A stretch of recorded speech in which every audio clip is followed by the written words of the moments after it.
Earmarks is one of the great distractions, one of the great diversions.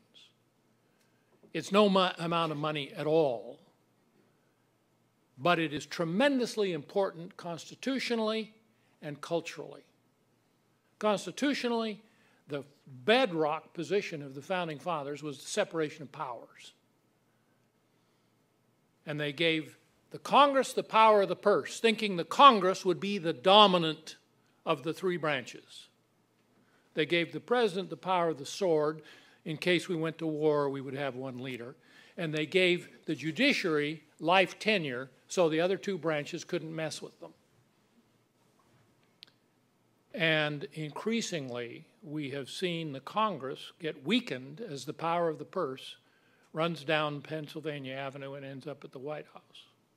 And the only vestige of the Congress exercising its power of the purse and saying we get to decide how money gets spent is earmarks. So what do we do in the name of defending the Constitution?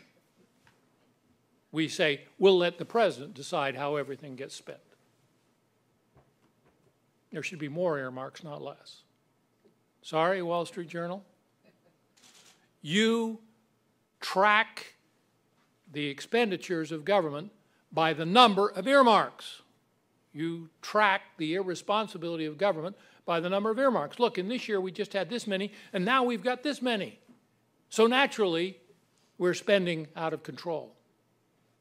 Nonsense. The more earmarks, the more responsibility. Let me tell you what it's like without earmarks. Before Congress started to assert itself and exercise its power to determine how the money was going to be spent, it all came down to the White House. I was in the Nixon administration. I was on the receiving end of those phone calls. This is the way it works. Mr. Bennett? Yes, sir. Congressman? Glad to hear from you. That's a lie, but all right. Glad to hear from you. What can I do for you? Well, Mr. Bennett, you're aware that I sit on the Appropriations Committee that controls your department's budget, are you not? Oh, yes, Congressman, I'm very much aware of that. Fine, there's a project in my district that I want funded, and here it is.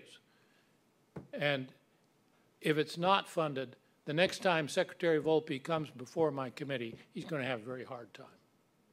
Thank you, Congressman. Appreciate that very much. Walk down the hall, say to the budget director, we got to fund this. He said, why? It's terrible. I said, I know it's terrible, but we got to fund it. Here's why. Oh, okay.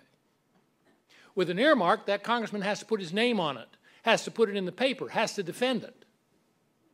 You get rid of all the earmarks, and the phone calls will come down, and everything in Chicago will get funded, and everything in Wilmington, Delaware will get funded, and anybody who comes from a Republican district will not get funded, and the Republican will stand up and say, aren't I pure because I didn't ask for any earmarks?